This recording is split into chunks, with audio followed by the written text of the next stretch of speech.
বেগম রোকেয়া বিশ্ববিদ্যালয় থেকে সবশেষ খবর জানাতে আমাদের সাথে যুক্ত আছেন সহকর্মী সুজন আহমেদ।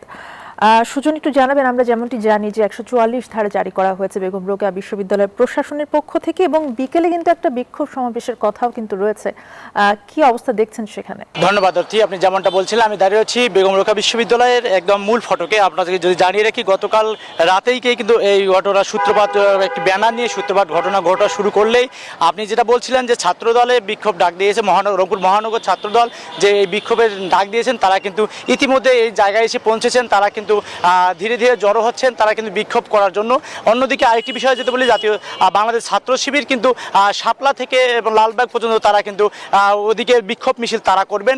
এখন পর্যন্ত কিন্তু আমরা দেখতেছি গুটি গুটি দলবদ্ধভাবে ছাত্রদল কিন্তু এখানে চলে আসতেছেন। এবং আরেকটা বিষয় যদি জানি রাখি, গতকাল কিন্তু যে এই ঘটনাকে কেন্দ্র করে যে ব্যানার এবং ফেস্টুন নিয়ে কিছু ছবি নিয়ে কিন্তু আপত্তি করে ছাত্রদল আপত্তি করার পরপরেই কিন্তু তারা কিন্তু সংঘর্ষে জড়িয়ে পড়ে। সেই সংঘর্ষ দফায় দফায় কিন্তু সংঘর্ষ শুরু হলেও কিন্তু তারা কিন্তু রাত 2টা পর্যন্ত এই সংঘর্ষ চলে।